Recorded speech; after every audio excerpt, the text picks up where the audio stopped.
Olá, você que acompanha aqui o canal do Luiz Júnior toda segunda, quarta e sexta, hein? Já vou falando, inscreva-se no nosso canal, curte, compartilha, toca na notificação, comenta o que você gostaria de encontrar aqui, comenta, participa, critica. Olha, vamos fazer a participação desse canal crescer, hein? Bombando, pra gente poder espalhar isso cada vez mais. E como toda sexta-feira, eu, Luiz Júnior, trago para você algumas dicas de técnicas de escrita, hein? E hoje nós vamos falar sobre o midpoint.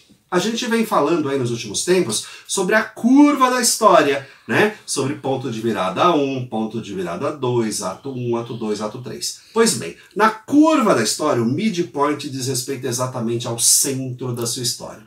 Portanto, para um livro de 100 páginas, o midpoint vai se encontrar mais ou menos na página 50.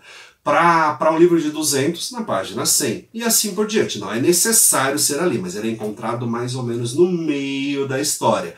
Em alguns filmes, você pode notar que o midpoint é exato. Exatamente no minuto que marca o ponto central da saga, o midpoint aparece. E o que é o midpoint? O midpoint, ele não só é o centro da história. Algo precisa acontecer nesse meio ponto, no midpoint, para fazer parte dessa estrutura do design da história. E o que é? É o que a gente chama de falso final.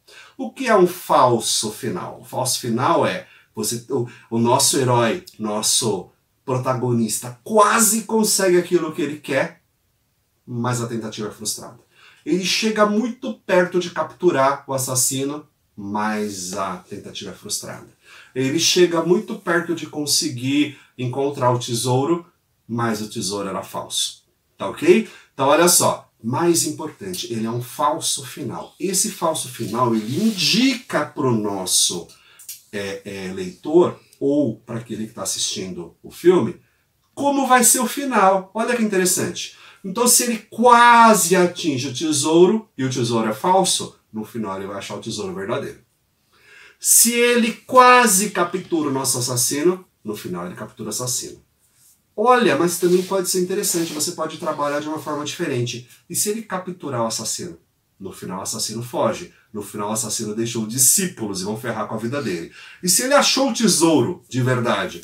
Então no final ele vai descobrir que esse tesouro, sei lá, está sendo procurado pela justiça do país e ele vai perder tudo. Percebe? Então o meio ponto ele indica o inverso daquilo que acontece no final. Porque se você falar no meio ponto o que acontece no final, para que você vai continuar a história? Ele já conseguiu o que ele queria. Entende? Então olha só, pensa bem no seu meio ponto, quando você fizer as suas escaletas, o seu jeito de mexer na história, pensa como vai ser esse meio ponto, porque ele é muito importante para o fluir da sua história, tá bom? Um grande abraço, até a próxima, tchau, tchau.